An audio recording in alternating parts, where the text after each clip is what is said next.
menjadi doa kami, menjadi ungkapan hati kami, komitmen kami, bahwa sekali Yesus tetap Yesus. Apapun pergumulan, apapun badai permasalahan yang kami hadapi, biarlah kami boleh tetap berharap, boleh tetap memandang kepada Tuhan. Karena kami tahu pengharapan di dalam Tuhan tidak pernah mengecewakan. Tuhan, kami bersyukur di siang hari ini Engkau berikan waktu yang baik, tempat yang baik untuk kami bersekutu, memuji, memuliakan nama-Mu. Biarlah segala pujian penyembahan kami menyukakan hati Tuhan. Kini kami mau duduk diam merenungkan kebenaran firman-Mu, berbicaralah kepada setiap kami melalui hamba-Mu. Kau mengurapi hamba-Mu, melayakkan nama-Mu untuk menguraikannya, dan urapi setiap kami yang menerimanya, mampukan kami mengerti, lebih dari itu mampukan kami melakukannya. Di dalam nama Tuhan Yesus kami berdoa dan mengucap syukur. Amin. Silakan duduk kembali. Selamat siang Bapak Ibu Saudara, Shalom. Dan juga selamat siang Bapak Ibu yang ikut ibadah di rumah secara online. Tuhan berkati kita semua, amin. Mari kita sama-sama buka satu bagian firman Tuhan. Kita lihat di dalam kitab Yosua pasal yang ke-6. Yosua pasal yang ke-6, mari kita lihat sama-sama ayat 1 sampai dengan ayat yang ke-7. Yosua pasal 6 ayat 1 sampai dengan ayat yang ke-7. Bila Bapak Ibu Saudara sudah menemukan, kita akan baca ayatnya ini bersama-sama. Ya, Yosua pasal 6 ayat 1 sampai ayat 7, kita baca sama-sama. 1, 2, 3. Dalam pada itu Yeriko telah menutup pintu gerbangnya, telah tertutup kota itu karena orang Israel. Tidak ada orang yang keluar atau masuk. Berfirmanlah Tuhan kepada Yosua, ketahuilah aku serahkan ke tanganmu Yeriko ini, beserta rajanya dan pahlawan-pahlawannya yang gagah perkasa. Haruslah kamu mengelilingi kota itu, yakni semua prajurit harus mengedari kota itu sekali saja. Demikianlah engkau harus perbuat 6 hari lamanya. Dan 7 orang imam harus membawa 7 sangkakala tanduk domba di depan tabut. Tetapi pada hari yang ke-7, 7 kali kamu harus mengelilingi kota itu, sedang para imam meniup sangkakala. Apabila sangkakala tanduk domba itu panjang bunyinya dan kamu mendengar bunyi sangkakala itu, maka haruslah seluruh bangsa bersorak dengan sorak yang nyaring. Maka tembok kota itu akan runtuh, lalu bangsa itu harus memanjatnya, masing-masing langsung ke depan. Kemudian Yosua bin Nun memanggil para imam dan berkata kepada mereka, angkatlah tabut perjanjian itu, dan 7 orang imam harus bawa 7 sangkakala tanduk domba di depan tabut. Dan kepada bangsa itu dikatakannya, majulah, kelilingilah kota itu, dan orang-orang bersenjata harus berjalan di depan tabut Tuhan. Amin. Bapak Ibu Saudara yang saya kasih dalam Tuhan, kalau kita bicara tentang runtuhnya tembok Yeriko, saya yakin dan percaya bicara tentang tembok Yeriko ini bukan pertama kalinya kita dengar khotbahnya. Bisa jadi kita pernah dengar khotbahnya, bisa jadi kita berulang kali membaca tentang tembok Yeriko ini. Tapi nggak ada salahnya siang hari ini kita kembali renungkan. Bagaimana tembok Yeriko itu boleh diruntuhkan. Dan Bapak Ibu Saudara, disadari atau nggak disadari, kita jalanin hidup ini, kita ngadepin tembok-tembok Yeriko kita. Tembok-tembok yang harus kita runtuhkan. Kita ini jalanin hidup, kita ngadepin tembok-tembok permasalahan yang harus kita runtuhkan. Tembok-tembok yang harus membawa kita keluar sebagai pemenang, amin. Nah mari kita belajar bersama-sama. Saya gak akan khotbah terlalu panjang lebar. Ada 5 poin yang ingin saya bagikan, ya, gak terlalu panjang lebar. 1 poin itu 1 jam Bapak Ibu Saudara. Jadi 5 poin 5 jam aja cukup gitu. Cukup ya Pak Gem ya? Enggak lah ya, Pak Bu. Ada 5 hal yang ingin saya bagikan. Bagaimana ketika kita ngadepin tembok Yeriko kita, tembok yang harus kita runtuhkan, tembok yang harus kita menangkan itu. Bapak Ibu Saudara, kita pada akhirnya boleh keluar sebagai pemenang. Yang pertama, coba kita lihat. Nah ini ya, Yosua pasal 6 ayat yang pertama, kita lihat bagian itu. Di dalam bagian itu dikatakan, dalam pada itu Yeriko telah menutup pintu gerbangnya. Saya benar-benar ngerasa apa ya, kayaknya terusik gitu dengan kata Yeriko menutup pintu gerbangnya ini. Telah tertutup kota itu karena orang Israel, tidak ada orang keluar atau masuk. Bapak Ibu Saudara, ini yang pertama. Kalau kita bicara tentang tembok Yeriko, berarti yang pertama bicara tentang gerbang yang tertutup. Ada orang Yeriko yang sengaja menutup gerbang itu supaya apa? Bangsa Israel nggak bisa menerobos masuk. Yang sengaja menghalangi bangsa Israel untuk keluar sebagai pemenang. Nah, saya mau katakan simpel gini. Siang hari ini waktu Anda datang ke tempat ini, bisa jadi Bapak Ibu Saudara ada pintu-pintu gerbang dalam kehidupanmu yang masih tertutup. Bisa jadi ada pintu-pintu permasalahanmu yang seakan-akan dalam tanda petik masih tertutup. Doamu yang belum dijawab sama Tuhan, masalahmu yang belum terselesaikan, bisa jadi sakitmu yang belum tersembuhkan, masalah ekonomimu yang belum selesai. Saya mau katakan simpel, Pak, Bu, ketika engkau ngadepin tembok-tembok Yeriko yang masih tertutup gerbangnya, saya katakan simpel, jangan nyerah, jangan putus asa. Amin. Amin. Secara pribadi, meskipun saya hamba Tuhan, kaki ini, kondisi luka di kaki saya ini adalah tembok Yeriko saya nih, yang harus saya runtuhkan. Udah jalanin 9 kali operasi ini. Bahkan kemarin bulan Juli ini operasi yang terakhir. Ya ini perkataan iman, operasi yang terakhir gitu ya. Jadi sudah implan bulan Februari kemarin, tapi rupanya apa Bapak Ibu Saudara, ada lubang yang sudah 3 bulan gak ketutup-tutup. Jadi Mei kemarin waktu kontrol lagi ke dokter yang di Malaysia, dibilang ini lebih baik dioperasi, ditutup. Saya sampai ngomong sama dokternya, dok boleh gak sih dok gak usah operasi dok, karena kita gak punya duit sama sekali dok. Bener-bener saya gak punya duit sama sekali. Saya bilang sama dokternya, selama ini 2 kali operasi itu yang udah ngabisin 450 juta. Saya bilang, dok itu orang-orang gereja yang nyumbang sana sini. Ini hasil sumbangannya teman-teman dari gereja, sahabat-sahabat dari gereja sana sini yang nyumbang. Saya nggak punya duit lagi, kalau seumpama mesti operasi bayar 50 juta lagi. Cuman dokternya bilang, tapi kalau seumpama ini nggak dioperasi, nggak ditutup, takutnya nanti ada bakteri masuk lagi, kamu infeksi lagi. Jadi dokternya bilang, kalau seumpama mau bisa operasi di Indonesia deh, nggak apa-apa. Mungkin lebih hemat biayanya, jadi nggak usah pesawat, nggak usah apalah, di Indonesia aja nggak apa-apa. Ini operasi kecil kok, nggak berhubungan sama implannya, jadi posisi implannya bagus, semuanya kondisinya bagus, cuman lubang ini aja yang dokter khawatir kalau sampai nanti infeksi lagi kalau ada bakteri masuk. Dan rupanya apa, nanya sama salah satu dokter senior di rumah sakit terkenal lah di Tangerang, saudara pasti tahu maksud saya kan. Rupanya apa, dibilang apa Bapak Ibu Saudara, udahlah Pak nggak usah ngimpi untuk kakinya Bapak ditekuk, nggak usah ngimpi untuk dipasang implan segala macam. Udahlah dilurusin aja seumur hidup, implannya dicopot. Mateng nggak Bapak Ibu Saudara? Jadi omongan dokter bukan menguatkan tapi benar-benar merontokkan iman. Sampai suster senior ini yang tahu kondisi saya dari awal, suster ini ketika saya mau keluar sampai tepuk bahu saya, Pak sabar ya Pak, sabar ya. Dan akhirnya malam itu saya sama istri kita putusin, udahlah kita balik ke Malaysia aja. Saya ngomong sama dokter saya di Malaysia, udah dok aku operasi di sana aja deh, aku balik ke sana aja deh. Tanpa kita tahu duit dari mana 50 juta. Kita nggak ngerti Bapak Ibu Saudara. Dan rupanya ajaibnya Tuhan. Ini sampai sekarang saya duduk di sini nih ya, siang ini saya khotbah ini. Ada satu orang yang transfer ke rekeningnya istri saya, bukan transfer e-banking atau apa, tapi setor tunai. Nggak ditulis namanya, jadi kita nggak tahu itu dari siapa. Ada orang yang setor tunai 50 juta Bapak Ibu Saudara ke rekening istri saya. Sampai siang ini saya khotbah, saya nggak ngerti itu duit dari mana. Saya mau katakan simpel, Pak, Bu, bisa jadi ada masalahmu yang belum selesai. Bisa jadi ada pergumulanmu yang belum selesai. Bisa jadi seakan-akan pintu permasalahanmu itu kayak gerbang yang masih ketutup. Jangan nyerah, jangan putus asa. Berserah sama Tuhan harus, tapi nyerah sama masalah jangan. Amin. Bilang sama kanan kirimu, jangan amin-amin doang. Nah, siapa tahu sebelah Anda tuh amin-amin doang gitu kan. Tapi ayo, jangan nyerah, jangan putus asa. Betul tidak? Yang kedua Bapak Ibu Saudara, coba lihat. Nah ini, ayat 2.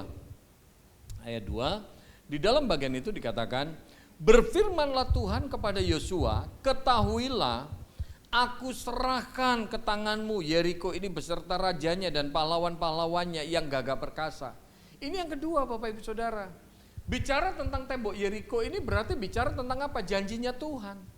Tuhan ngomong sama Yosua jelas. Aku serahkan Yeriko ini beserta rajanya, pahlawan-pahlawannya, aku serahin sama kamu. Artinya Tuhan pasti mau kasih kemenangan. Tuhan kalau janji mau kasih kemenangan, pasti Tuhan kasih kemenangan. Amin. Makanya ini yang kedua, kita jalanin hidup harus pegang janjinya Tuhan. Jangan janjinya dukun. Betul? Coba kita bandingkan, kita lihat slide selanjutnya itu. Itu ada tuh di Bilangan pasal 13 ayat 1 dan 2. Terus slide selanjutnya Pak. Nah, di dalam bagian itu dikatakan, Tuhan berfirman kepada Musa, suruhlah beberapa orang mengintai tanah Kanaan yang, apa di situ? Akan kuberikan kepada orang Israel. Ini loh janjinya Tuhan. Tuhan kalau janji mau kasih tanah Kanaan, pasti Tuhan kasih. Makanya bodoh banget kalau kita orang Kristen gak seneng baca Alkitab. Alkitab itu mengandung begitu banyak janjinya Tuhan. Gimana kita mau jalanin hidup ini penuh kekuatan kalau kita gak pernah merenungkan firman Tuhan? Setuju?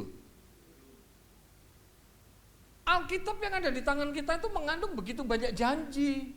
Janjinya Tuhan. Orang kalau janji bisa lupa Bapak Ibu Saudara. Tapi kalau Tuhan janji, Tuhan gak pernah lupa. Makanya jalanin hidup supaya kita punya kekuatan, supaya pada akhirnya kita mengalami mukjizat demi mukjizat, kemenangan demi kemenangan. Perlu kita pegang janjinya Tuhan. Tadi pagi saya baru khotbah di salah satu gereja tadi pagi. Saya ngomongin tentang hidupnya Kaleb. Kaleb itu luar biasa loh. Ketika disuruh mengintai tanah Kanaan, Kaleb itu umurnya 40 tahun.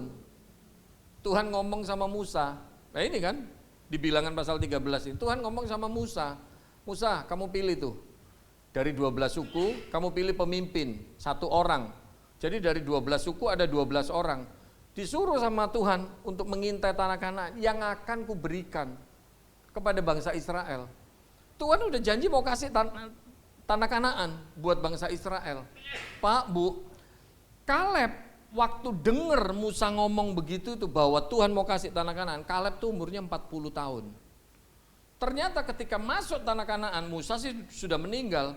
Yosua lagi mau bagi-bagi tanah Kanaan itu. Kaleb ngomong lagi sama Yosua. Kalau Anda baca di dalam Yosua pasal 14. Kaleb ngomong sama Yosua, Yos kamu ingat gak Yos?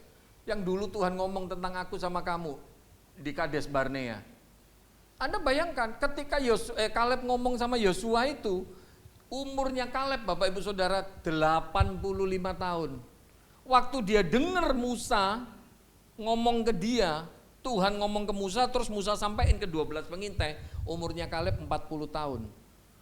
Sampai dia umur 85 tahun, omongan Tuhan apa, firman Tuhan apa, diingat sama Kaleb. Kebayang gak? 45 tahun loh firman Tuhan diingat sama dia. Tuhan ngomong apa, dipegang tuh janjinya Tuhan. Bilang sama kanan kiri Anda, nah lu pendeta yang khotbah minggu lalu aja udah lupa. Kadang-kadang udah pulang udah lupa pendetanya tadi khotbah apa. Boro-boro seminggu, makanya toh kalau dengerin khotbah, pendetanya ngomong apa dicatat Bapak Ibu Saudara. Dicatat pulang direnungin lagi. Supaya jadi kekuatan. Amin. Itu penting, kita jalanin hidup.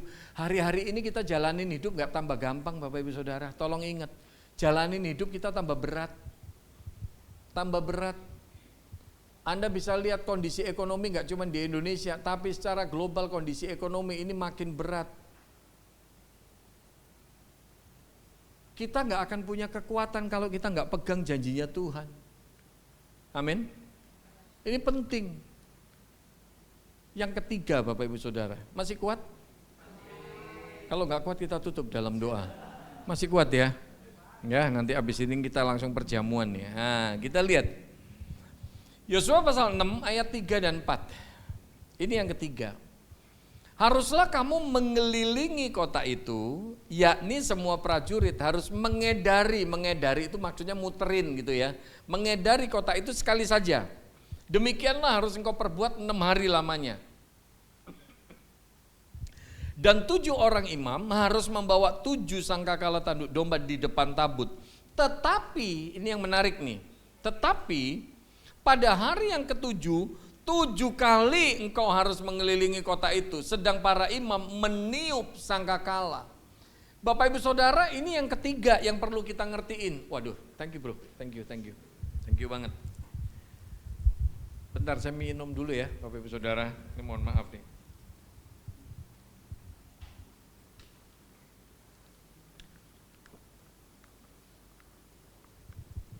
Ini yang perlu kita ngerti tentang kisahnya tembok Yeriko ini. Hal yang ketiga, bagaimana tembok Yeriko ini bisa hancur? Maka yang ketiga, kita perlu ngerti tentang kairosnya Tuhan. Waktunya Tuhan.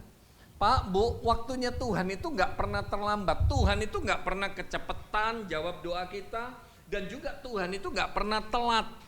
Kadang-kadang ketika kita punya masalah, kita suka ngerasa, aduh Tuhan udah telat Tuhan, nasi udah jadi bubur. Kayaknya kalau Tuhan nolongin sekarang udah telat, nasi udah jadi bubur. Malaikat langsung bilang, kalau udah jadi bubur, lu cari cakwe. Cari daun seledri, cari ayam, disuirin, jadi deh bubur ayam. Bener gak? Tuhan itu gak pernah telat, waktunya Tuhan tuh selalu yang terbaik Bapak Ibu Saudara. Nah melalui bagian ini, kalau dilihat itu menarik sekali. Tuhan suruh kepada Yosua, hari pertama orang Israel itu cuma muter sekali. Gak boleh ngomong, di ayat 10 itu jelas dibilang, mereka gak boleh ngomong. Muter cuma sekali, habis itu balik ke kemah. Besoknya muter lagi sekali, balik ke kemah. Lusanya muter lagi sekali, balik ke kemah.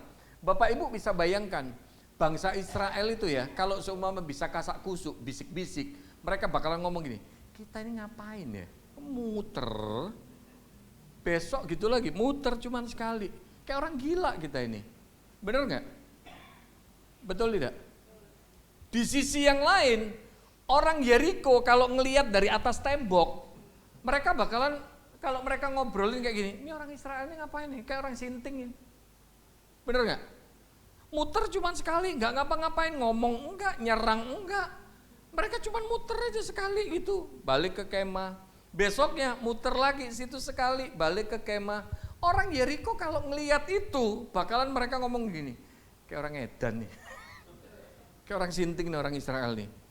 Nyerang enggak, ngapa-ngapain enggak, tapi cuman muter aja. Bapak Ibu Saudara, ini yang perlu kita sadari. Itu bicara tentang waktunya Tuhan. Kadang-kadang kita punya masalah dalam hidup, kadang kita suka bertanya gini, Tuhan kenapa sih masalahku enggak diselesaikan aja sekarang? Kasusnya tembok Yeriko ini bisa aja bangsa Israel, Tuhan ngapain sih mesti nungguin 7 hari baru Tuhan runtuhin? Kenapa gak di hari pertama aja langsung muter 7 kali? Langsung teriak selesai, kenapa mesti nungguin 7 hari? Bapak Ibu Saudara ini balik lagi, itu ngomongin tentang waktunya Tuhan. Kita jalanin hidup, Anda dan saya, kita jalanin hidup ini. Kadang ada masalah yang cepat Tuhan selesaiin. Tapi kadang ada masalah yang kita udah ngelus dada, kita udah berurai air mata, kita sudah doa dan puasa, kita udah nangis rasanya sama Tuhan tiap hari, kok nggak dijawab-jawab. Percayalah Bapak Ibu Saudara, itu semua adalah kairosnya Tuhan, waktunya Tuhan. Amin. Saya kalau khotbah seringkali saya bilang, salah satu tokoh iman yang saya kagumi yaitu almarhumah ibu saya. Ibu saya itu jadi Kristen tahun 79. Ibu saya ditolak sama bapak saya nggak bisa terima gara-gara ibu saya jadi Kristen. Akhirnya bapak ibu saya cerai. Dan ibu saya ditolak, nggak diakui anak sama nenek saya.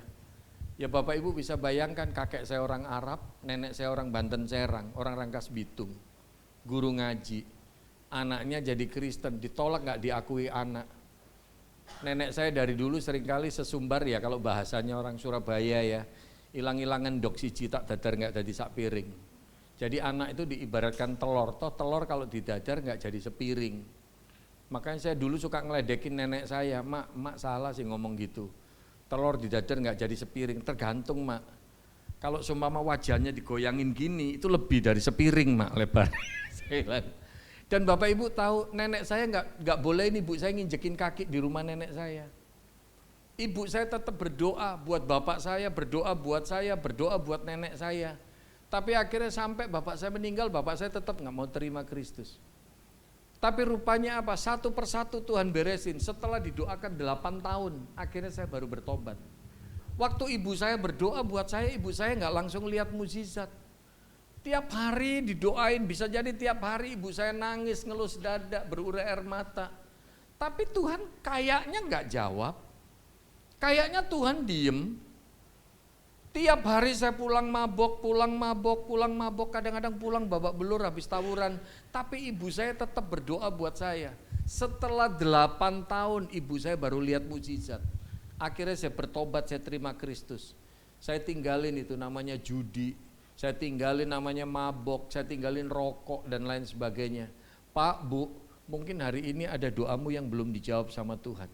Mungkin engkau sedang mengelus dada, engkau sedang berurai air mata, tapi percayalah, kairosnya Tuhan selalu yang terbaik.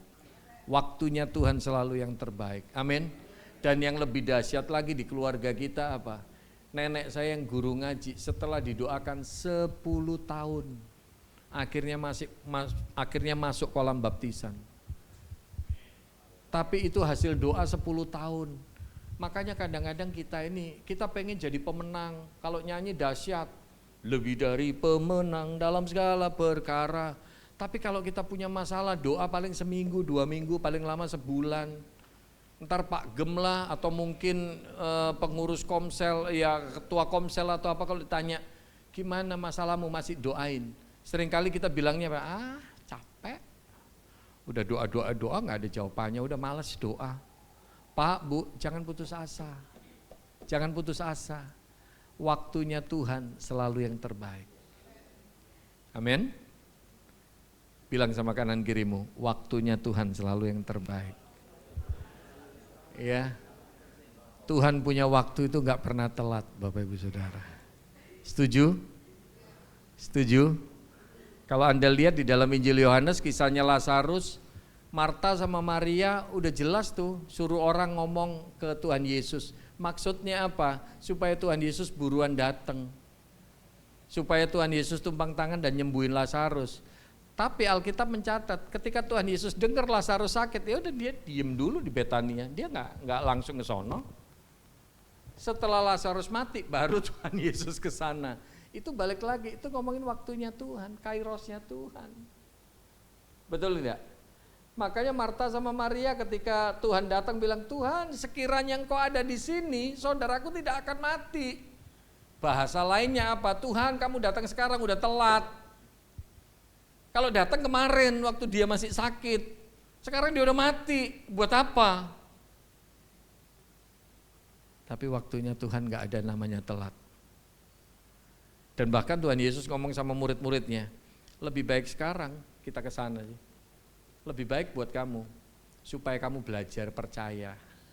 Jadi ketika Tuhan Yesus diem dulu, gak langsung datang, gak langsung nyembuhin Lazarus, tungguin sampai Lazarus mati, supaya murid-murid belajar percaya. Marta Maria juga begitu, imannya semakin dikuatkan bahwa Yesus adalah kebangkitan dan hidup.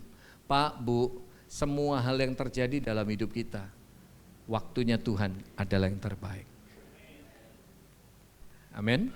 Yang keempat, nah coba kita lihat, masih kuat? Masih ya? Oke ya, nggak ada yang tidur ya? Oke, towel kanan kiri Anda, bangun. Benar. Oke, yang keempat kita lihat ayat 5. Apabila sangkakala tanduk domba itu panjang bunyinya dan kamu mendengar bunyi sangkakala itu, maka haruslah seluruh bangsa bersorak dengan sorak yang nyaring. Maka tembok kota itu akan runtuh, lalu bangsa itu harus memanjatnya masing-masing langsung ke depan. Bapak Ibu Saudara, ini yang keempat. Bicara tentang tembok Yeriko ini berarti bicara tentang apa? Tentang sebuah ketaatan. Tuhan bilang hari pertama muter cuman sekali, gak boleh ngomong, ya mesti nurut, muter sekali, dah balik ke kemah. Besok hari kedua muter sekali, gak boleh ngomong lagi, ya sudah mesti nurut.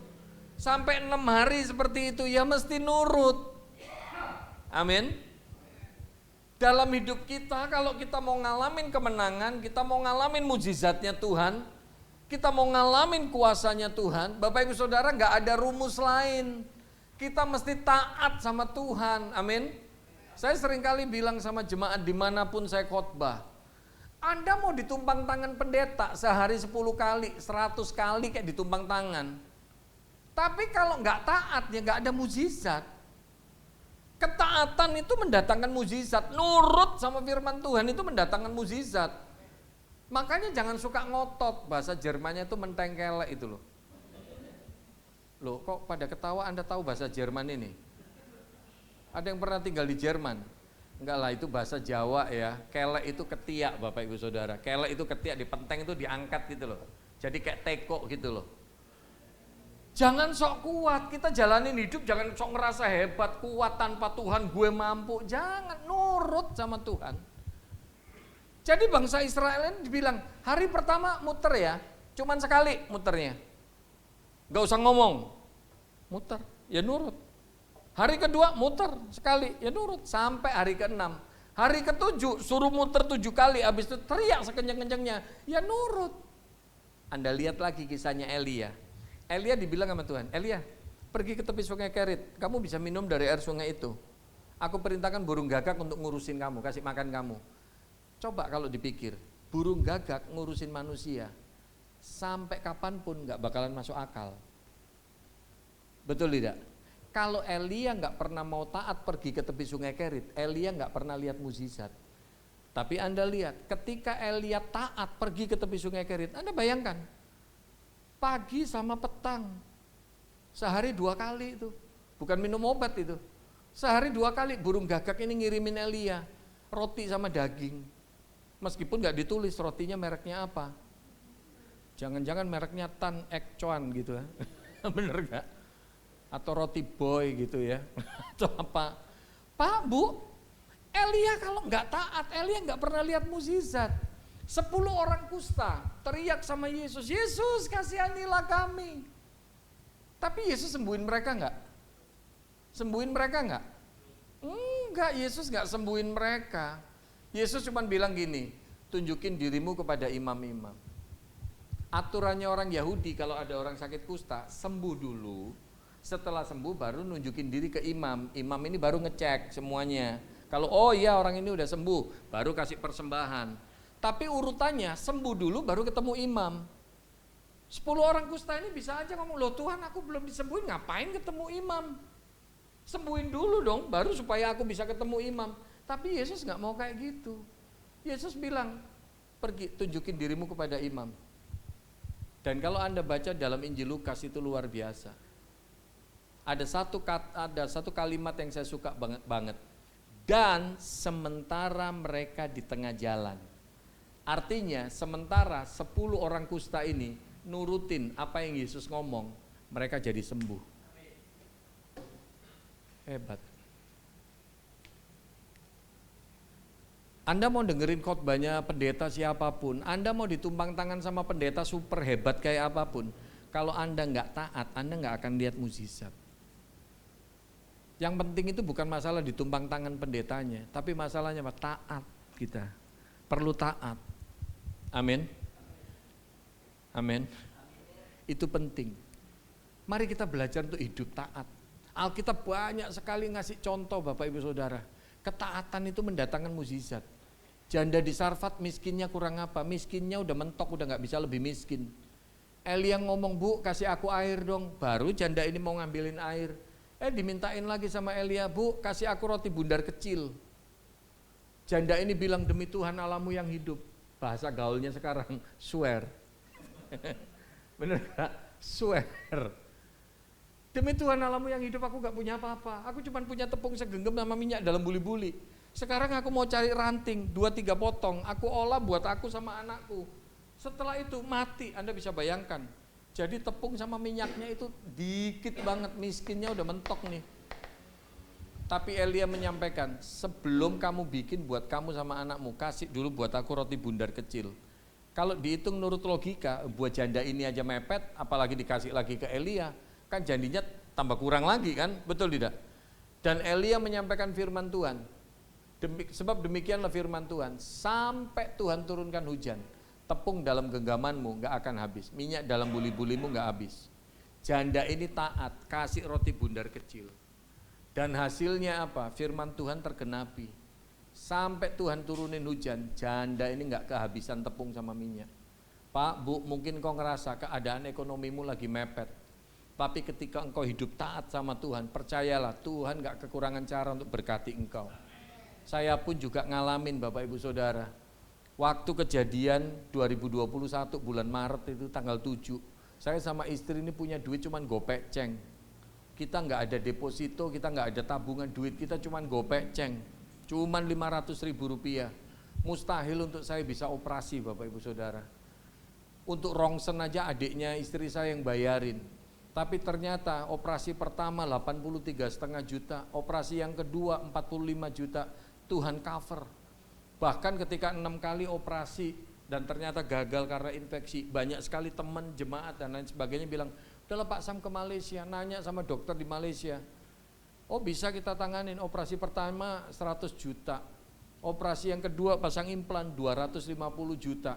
Saya bilang sama istri saya, gue khotbah sekenceng apapun, gue khotbah kesana kemarin ngumpulin duit 350 juta dalam waktu mendadak, enggak bakalan mungkin. Saya bilang sama istri saya, secara logika enggak bakalan mungkin, tapi kita udah dengar dokter ini ngomong gini, ya sudahlah kita nurut aja, kita doa aja. Bisanya kita cuma doa. Dan rupanya apa? Cuma dalam waktu 3 minggu Bapak Ibu Saudara, duit 100 juta udah tersedia di rekening istri saya. Anak-anak Tuhan dari mana. Dan kemudian apa? Saya booking dokter yang di sana untuk operasi. Ketika saya jalani operasi yang pertama, pelan tapi pasti, Tuhan sediain dana untuk yang kedua. Pak, Bu, saya juga ngalamin susahnya secara ekonomi. Tapi ternyata apa? Waktu kita nurut sama Tuhan, Tuhan gak kekurangan cara pelihara hidup kita. Yang saya belajar dari tahun 87, saya pindah ke Jakarta.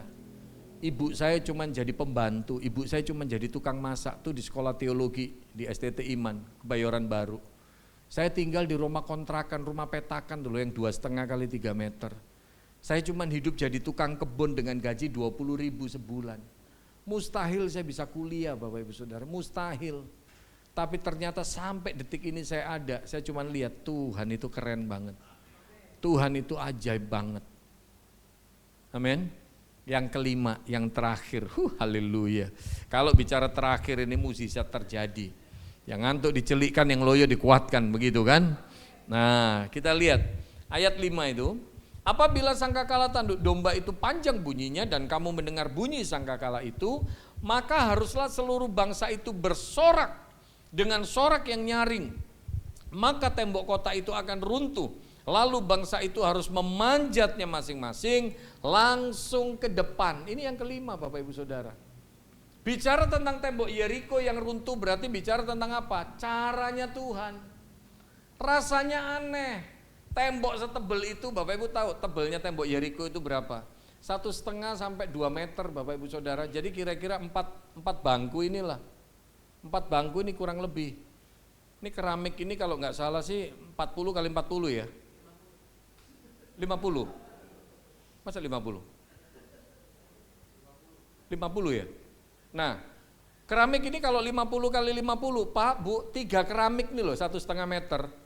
Kalau 2 meter 4 keramik ini loh. Anda bisa bayangkan tembok setebel itu cuma dengan teriakan orang jebol. Makanya saya suka kalau khotbah saya ngomong, Pak, Bu, tolong inget, suami istri kalau berantem jangan kencang-kencang, nanti takutnya tembok rumah Anda jebol. Benar gak? Bapak Ibu Saudara, tembok Yeriko yang setebel itu jebol cuma dengan teriakan bangsa Israel. Artinya apa? Ini yang kelima. Tuhan nyelesain masalah kita, Tuhan punya cara. Caranya Tuhan itu selalu ajaib. Tembok segitu tebal jebol cuman gara-gara teriakan orang, kayaknya nggak masuk akal. Tapi itu caranya Tuhan. Elia dibilang, pergi ke tepi sungai Kerit, burung gagak aku perintahkan untuk ngurusin kamu. Burung gagak ngurusin manusia, kayaknya nggak mungkin. Tapi itu caranya Tuhan untuk pelihara Elia. Setuju nggak? Setuju. Kita lihat, caranya Tuhan itu macam-macam. Tuhan menyelesaikan masalah kita, gak ada template yang khusus, gak ada cara yang baku. Oh Tuhan nyelesain caranya itu pasti begini, enggak, macam-macam. Yesus waktu ada di dalam dunia, nyembuhin setiap orang, caranya beda-beda. Ada yang orang cuma dibilang, bangun, angkat tilammu, jalan. Ada lagi yang Yesus ngeludah ke tanah, diolesin ke matanya, sembuh. Ada lagi yang kayak 10 orang kusta, gak diapa-apain sama Yesus. Cuma dibilang tunjukin dirimu sama imam. Ternyata apa? Sembuh. Betul? Tuhan menyelesaikan masalah dalam hidup kita. Caranya beda-beda Bapak Ibu Saudara. Oleh sebab itu mari kita belajar dalam hidup ini. Mungkin hari ini kita lagi punya masalah-masalah yang berat. Percayalah Tuhan punya cara untuk nyelesain masalah kita. Tuhan punya cara untuk nolongin kita. Amin. 5 hal hari ini kita belajar tentang Yeriko. Yang pertama tentang apa tadi? Pintu gerbang yang ketutup. Mungkin hari ini masalah kita bisa jadi belum selesai. Masalah kita mungkin belum terselesaikan. Ada pergumulan yang belum dijawab sama Tuhan. Jangan nyerah, jangan putus asa.